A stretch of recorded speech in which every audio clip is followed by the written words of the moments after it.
sekarang kita refleksi pembelajaran kita untuk bisa dijawab nantinya. Tak kala saya memanggil satu-satu dengan cara lisan, tanpa lagi kita terfokus ataupun tanpa lagi kita membuka bukunya. Tidak mesti kita membuka buku kalau memang kita sudah menguasainya. Makanya dengar baik-baik refleksi pembelajaran ini. Khusus ada 5 persoalan. Soalnya yang perlu saya tanyakan nanti tiap kalian. Saya menjelaskan dengan singkat, padat, jelas, dan dikuasai ya. Yang penting dikuasai. Ini penting karena ini pelajaran fikih keseharian kita dalam beribadah pada Allah Subhanahu wa taala. Baik, yang pertama ala-ala bersuci. Ala-ala bersuci itu banyak, yaitu di antara lain air mutlak ya. Air itu sudah mutlak kita pergunakan. Air yang mana air suci lagi menyucikan ya. Tidak bernajis, tidak bercampur dengan yang lain. Nah, air yang suci lagi menyucikan itu banyak kalau kita bagi lagi. Tapi yang saya tanya itu ala-ala bersuci saja dulu. Nah, kalau kita bagi lagi airnya, ada air yang suci lagi menyucikan, ada air yang suci tapi tidak menyucikan, ada air yang bernajis, ya. Kemudian kita lihat lagi bahwa di sana ada ala-ala bersuci, ada batu, ya. Batu bisa digunakan untuk bersuci dan juga bisa digunakan untuk membangun pembangunan rumah misal. Nah, itu. Kemudian juga ada debu atau tanah bisa digunakan untuk bersuci, contoh untuk tayamum ya. Makanya juga bisa juga dipakai untuk membangun bangunan, batu bata misalnya. Itu seperti itu dijelaskan. Juga bisa ada tisu juga bisa untuk istinja. Kalau memang nggak bisa kena air atau nggak ada air sama sekali, boleh untuk diistinja dengan tisu. Nah, dan juga bisa digunakan untuk yang lain, untuk membersihkan tangan, untuk dilap yang lain. Nah, itu aja, seperti itu. Terus juga ada daun-daunan. Daun-daunan boleh untuk istinja kalau memang kita dalam hutan nggak ada air sama sekali. Kemudian nggak boleh kena air. Dokter melarang kena air. Waktu cebok istinja, boleh digunakan daun-daunan. Kalau nggak ada lain yang lebih bagus dan lebih afdal. Terus ada juga benda-benda padat lainnya. Nah, yang bisa digunakan untuk istinja atau untuk kita menggunakan bersuci istinja khususnya. Paham ya? Yang sudah kita peragakan kemarin, simulasi dan sebagainya. Nah, poin yang pertama. Poin yang kedua, soal yang kedua yaitu macam-macam hadas dan tata cara menyucikannya. Nah, hadas terbagi 2, ada besar dan ada kecil. Ada besar dan ada kecil. Ada besar yaitu haid, nifas, wiladah, keluar mani, bersetubuh. Tata cara menyucikannya bagaimana? Tata cara menyucikannya yaitu dengan mandi junub. Mandi junubnya bagaimana? Bukan asal-asal mandi, oi. Nah, kita mandinya dengan menyiramkan air. Nah, yang pokok-pokok aja nih, yang wajib aja. Dan berniat mandi junub. Nah, wa itu rabbal hadasi akbar ya demi ibadani lillahi ta'ala.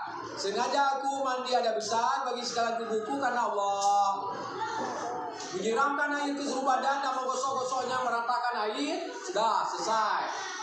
Kalau sunah-sunahnya banyak, berwudu sebelum mandi, hilangkan flek-fleknya dulu sebelum mandi, ya, dan juga membersihkan ya kotoran-kotoran yang lengket dan lain sebagainya. Baru mandi junubnya. Dan sudah mandi berwudu lagi, yang itu. Oke ya, dipahami ya. Nah, baik. Itu ada besar. Ada kecil bagaimana? Ada kecil yaitu orang yang tidak ada air wudu. Orang yang tidak ada air wudu berada kecil. Tata cara menyucikannya bagaimana? Yaitu dengan berwudu. Dengan berwudu. Nah, itu dijelaskan seperti itu. Paham ya? 2. Yang ketiga apa? Najis ya. Nah, macam-macam najis. Najis terbagi 3, najis berat, najis pertengahan, najis ringan. Ada muka papa, muka Allah, dan muka wasitah dalam bahasa Arabnya. Ya. Nah, najis berat seperti anjing dan babi. Cara menyucikannya bagaimana? Dengan disamak. Nah, disamanya bagaimana? Yaitu disiramkan ataupun dihilangkan noda-nodanya, lindir-lindirnya. Setelah itu baru disiram dengan air yang bercampur tanah sekali. Kemudian disiramkan dengan air suci lagi disucikan 6 kali. Menjadilah 7 kali. Ya oke, itu disama. Kalau minuman arak juga najis. Berat, bagaimana itu disucikannya kalau sudah masuk duluan dalam perutnya? Apa minum inso? Enggak lah ya. Apa kita minum masuk sabunnya? Enggak. Dengan apa? Dengan bertaubat. Paham?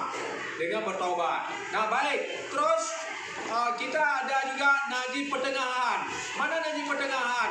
Ada mentah, nanah, cebok, bisul, darah, bermacam orang, jahe, pae, cicak dan semuanya, kotoran manusia, kotoran binatang dan semuanya itu namanya lah najis pertengahan.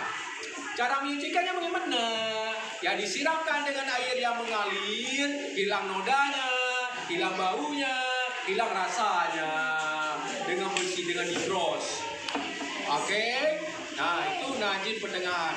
Najis ringan seperti kencing anak laki-laki yang belum cukup umurnya, ya yang nggak makan apa-apa selain air susu ibu, sedang digendong keluar kencingnya. Nah, boleh dipecikan. Cara menyucikannya boleh dipecikan airnya saja, dilap gitu. Oke, itu najis ringan, najis ringan. Nah, udah selesai. 1, 2 lagi. Rukun wudu. Rukun wudu dan tata cara tayamum juga adalah harus mengerti. Rukun wudu yang utama adalah niat yang mesti harus dilakukan berwudu dan memasuk muka, memasuk tangan sampai siku, memasuk kepala ataupun di tubuh rambutnya, dan juga adalah membasuh kaki. Cuma itu doang, harus berurutan tertib. Yang sunat-sunatnya ada telinga, berkumur-kumur, dan menggosok-gosok jari-jarinya, baik tangan maupun kaki. Oke, paham ya? Yang wajib aja dikemukakan nanti. Nah baik, terus tayamum. Yuk semuanya, tayamum begini tangannya. Ada debu dulu yang suci dan bersih, ditepuk di debunya. Kemudian langsung dibuat begini biar runtuh sedikit, jangan lengket di muka. Ya oke. Sengaja aku bertayamum karena Allah. Coba. Aku bertayamum karena Allah. Nah, selesai. Tepuk sekali lagi. Nah, kemudian tangan kiri ke depan, tangan kanan ditaruh atas tangan kiri. Terus dibasuhnya, tangan kiri membasuh tangan kanan. Nah ini ditarik ke belakang terus sampai siku. Nah gini, terus ke atas naik. Nah terus ke sini. Ya terus dibalik, terus ditaruh lagi kemari. Ya terus selesai begini. Ya sudah selesai. Gak perlu dicuci kaki. Tapi kalau tangan ada 2 penapak boleh penggalangan saja. Begini saja boleh ya. Ini terus begini. Dan di penggalangan saja selesai. Itu ada 2 pendapat tentang tata cara tayamum.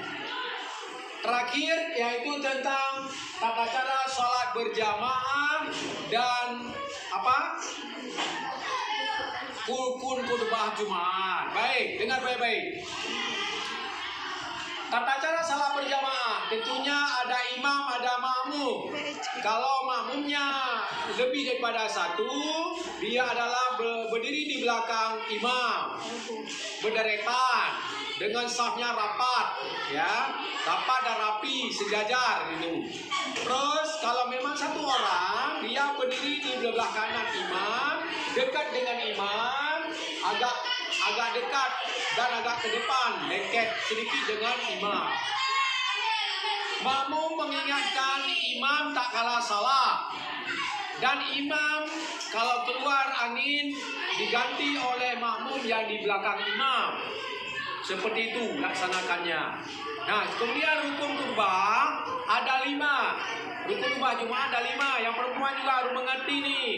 Kenapa nanti bisa diberitahukan kepada keluarga yang gak tahu.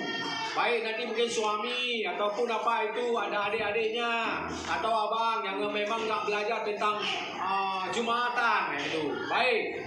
Yang pertama adalah puji. Mana pujinya? Alhamdulillahirabbil alamin. Kemudian adanya selawat. Allahumma shalli ala Muhammad. Diucapkan itu kemudian juga selawat ya. Kemudian wasiat ya ayuhan nas ittaqullah. Kemudian membacanya ayat ya, membacanya ayat Al-Quran. Kemudian nanti sudah membaca ayat Quran, kalau khutbah pertama beri nasihat sedikit dalam bahasa yang tahu jamaah. Kemudian diulangnya khutbah ataupun dilanjutkan. Ada yang diulang, ada yang dilanjutkan terus khutbahnya kalau singkat. Nah, akhirnya adalah bisa terakhir dibaca kembali, kemudian baru ditutup dengan doa. Ada 5 rukun. Baik, demikian yang dapat disajikan. Terima kasih.